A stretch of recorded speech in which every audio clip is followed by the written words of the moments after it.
I've been stuck for about 4 years, thinking that I was proceeding toward my goals, that I was working toward my goals. But then one day I realized, what does actually work means? How can I consider myself doing the first step?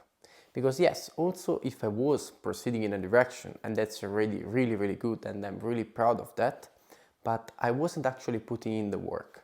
And now I'm currently doing it.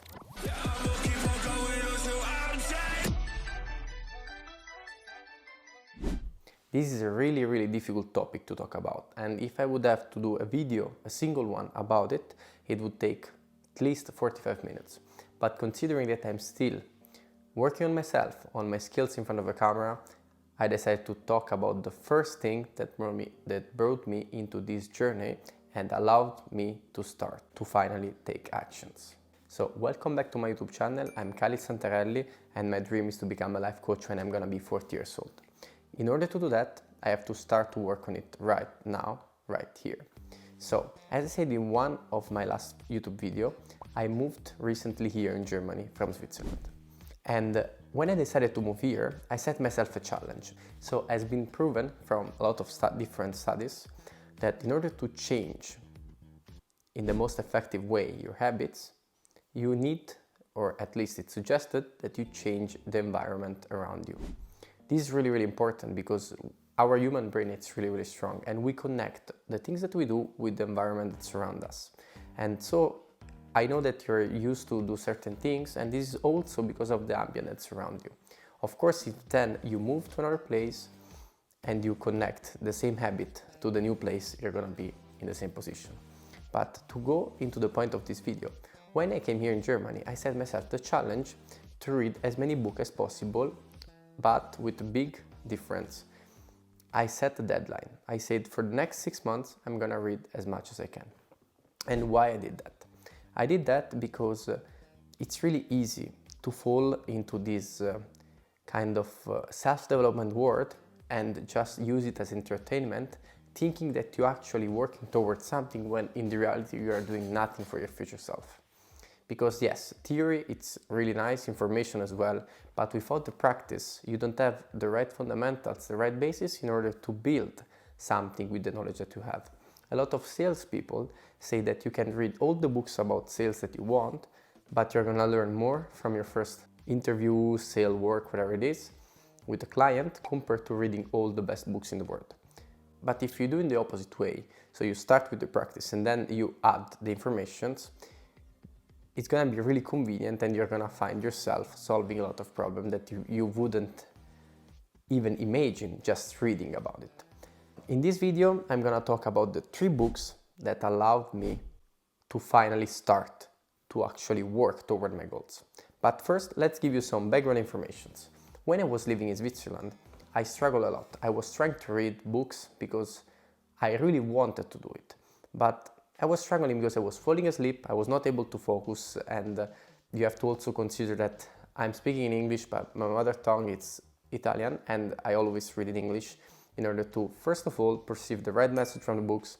Second, in order to also train and improve my English and increase the words that I know in the language. So it was really a lot of effort for me to read a book about whatever topic it is. Okay, it can be easier, it can be more difficult, but it's for sure not an easygoing thing, you know? So I was struggling a lot, and then when I came here, I finally set myself day after day trying to read as much as I could. And I was able to do it. I read about 31 books, something like that, in 6 months. After these 6 months, life sent me sort of a message through a friend of mine that we're gonna talk about this in another video or maybe during the end of this one. So, small spoiler from this video. These 3 books are not gonna be really conventional book, are not gonna be the typical book that everyone suggests. It's not gonna be Rich Dad Poor Dad, or at least not all of them, because I have to say one of these 3 books you probably already heard of. So let's dive into the first book that I have right here, The 7 Spiritual Laws of Success. And this is a book from Deepak Chopra that has a really interesting story. I used to work in a bar in Switzerland, and my boss, my chief, he suggested me to read this book. And I said, okay, yeah, let's do it. I ordered it on Amazon, and then as soon as I received it home, I started to read it. And it took me 3 days to read 10 pages because I was really not used to it, as I said in the intro of the video.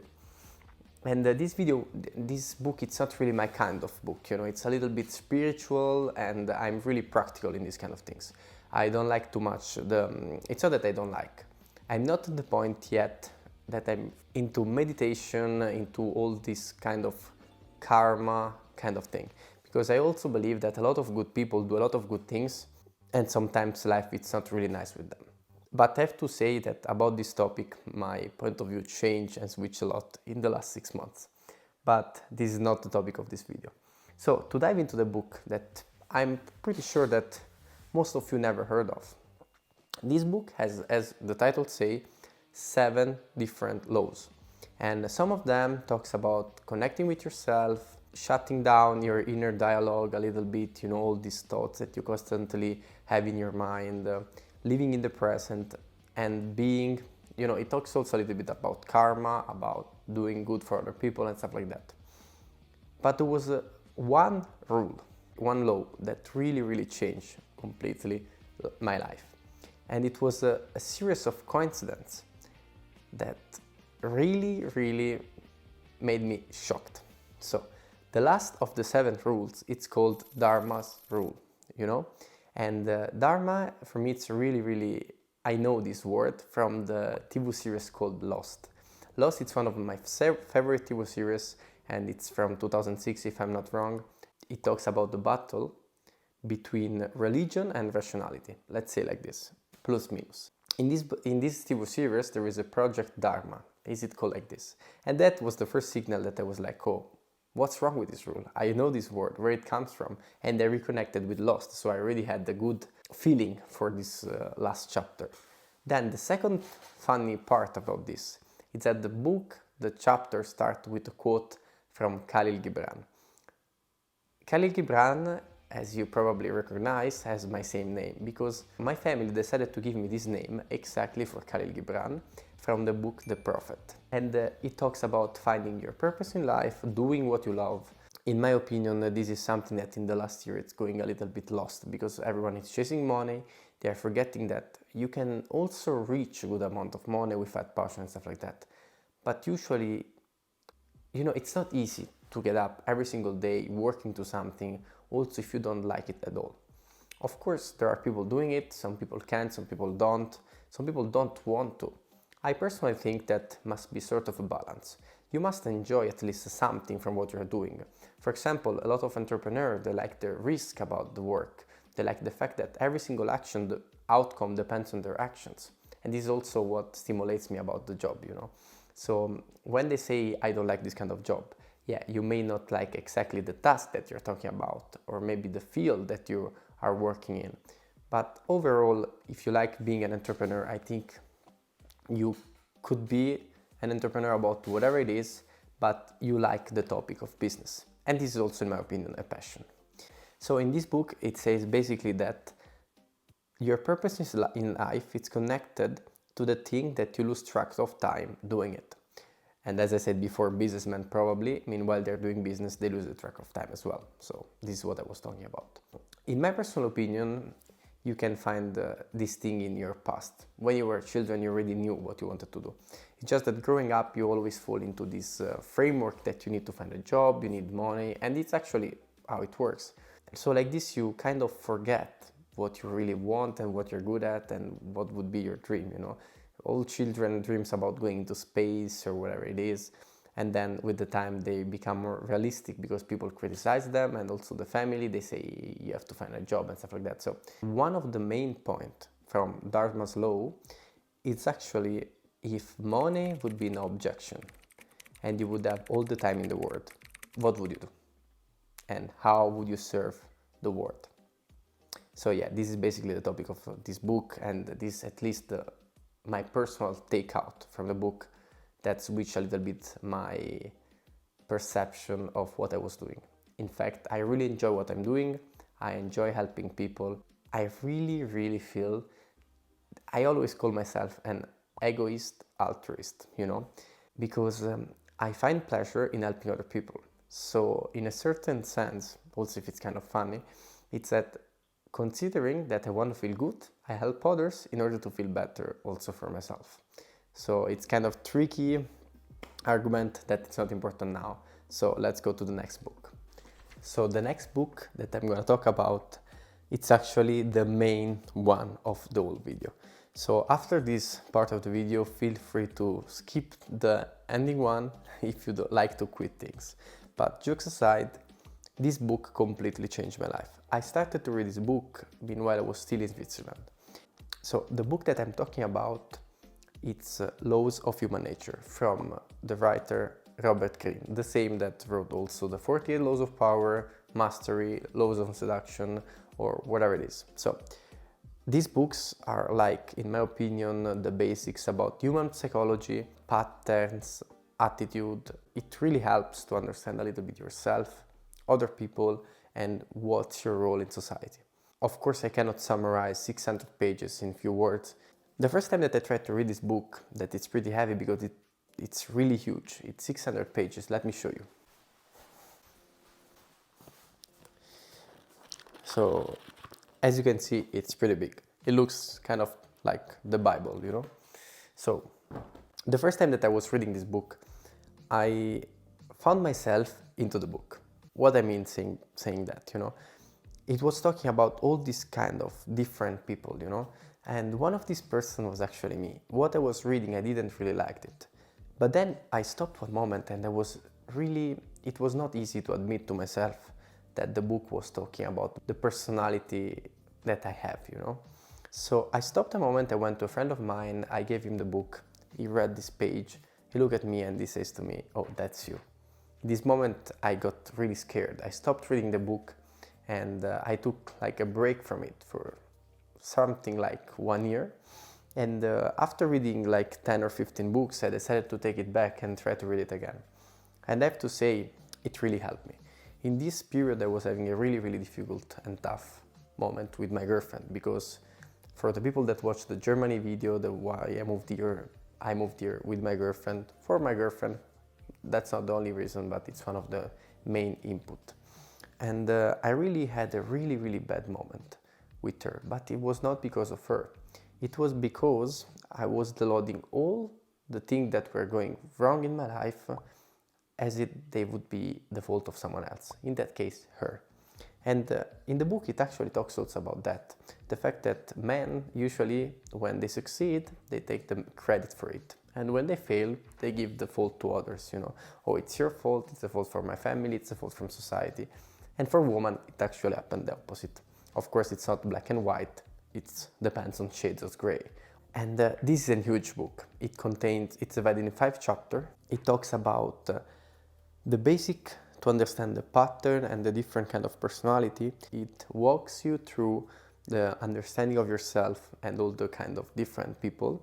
It helps you to protect yourself from this toxic kind of energy and people. It teaches you a little bit also about how to protect yourself from these bad people, bad energies, toxic environment that you have around you.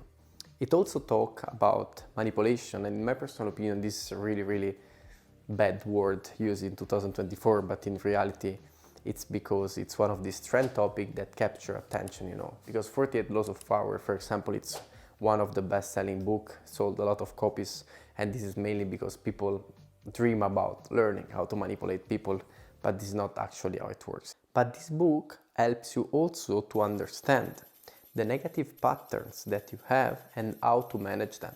Because it basically says that you cannot completely rewrite your pattern. But in the moment that you're aware of something, it's easier to get control of it. Out of this huge book, I could talk about 1000 different things. But the thing that completely changed my view about life, increase my productivity, increase my life, increase every single thing in my life, it's actually the last law. And this is the law of that denial.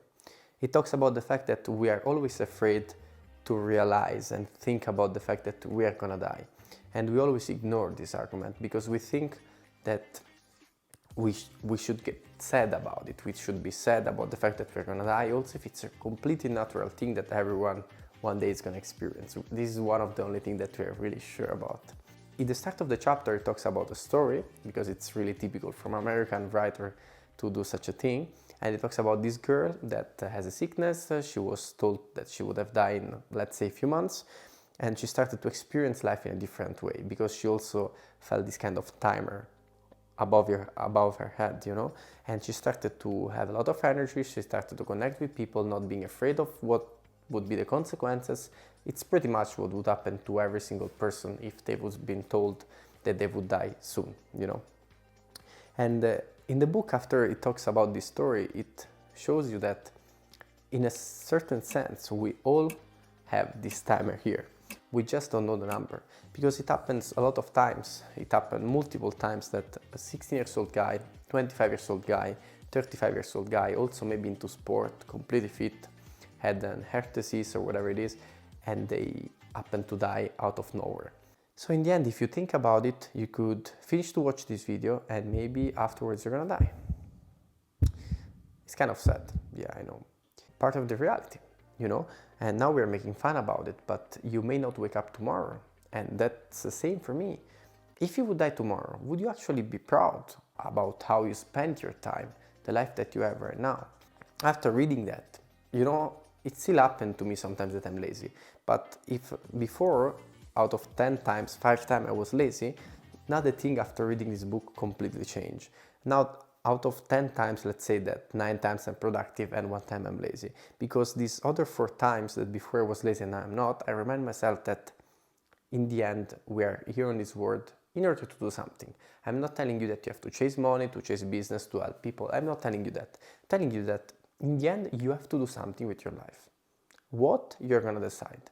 But I'm pretty sure that whatever the purpose of life is, it's not to spend the entire day on the couch watching Netflix and complaining about all the bad things that happen to you.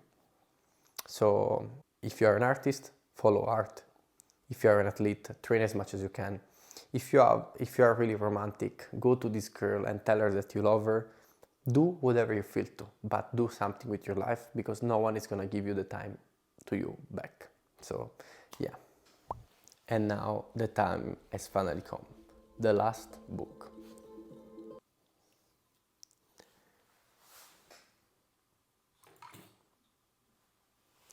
So in this top 3, I had to put at least one common book that everyone knows.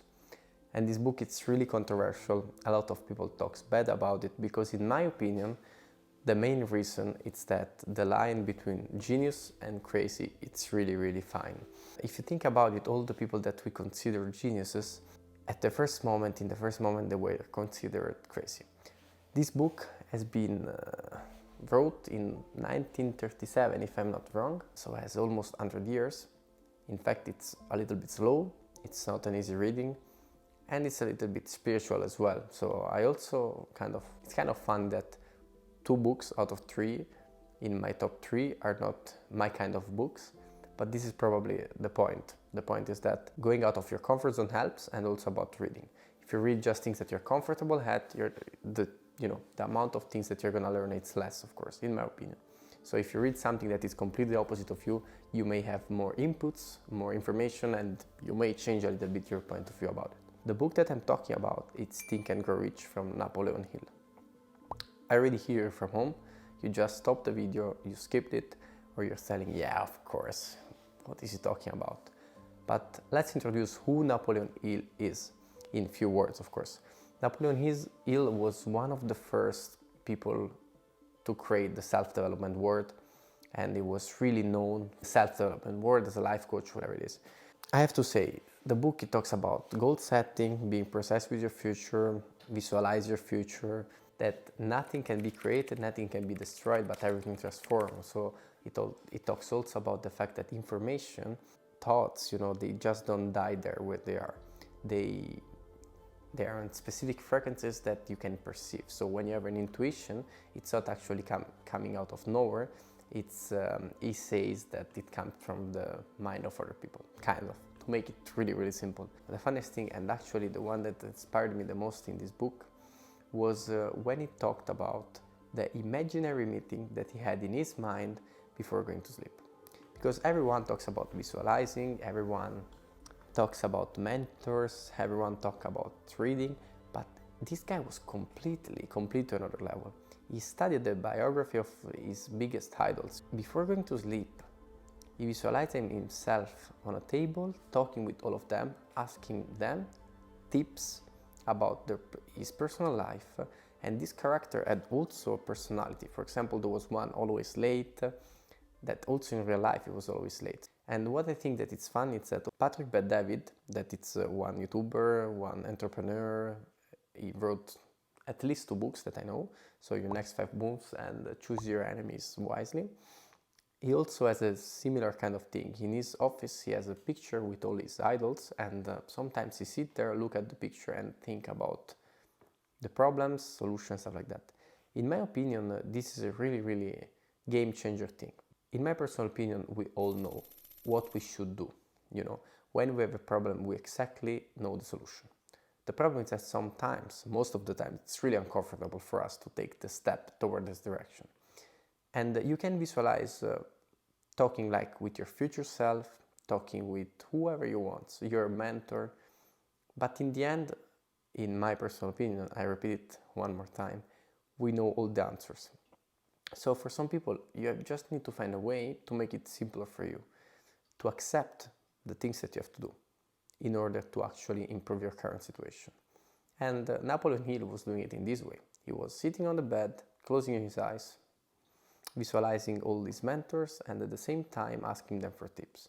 But his brain was that strong, like that had already all the answers. But in order to accept them, he needed these figures, these characters that help him to decide through, you know, all these, skipping all these difficult moments where you don't know what to do, you know. I can tell you that most of the people that would read this book, they would think that he's completely crazy. But in my opinion, if someone became successful, you can always learn something from it, because he didn't become one of the father of this world of self-development without a reason. And it's also really important to notice that all the current books that people are writing are based on older books. I think I already talked enough.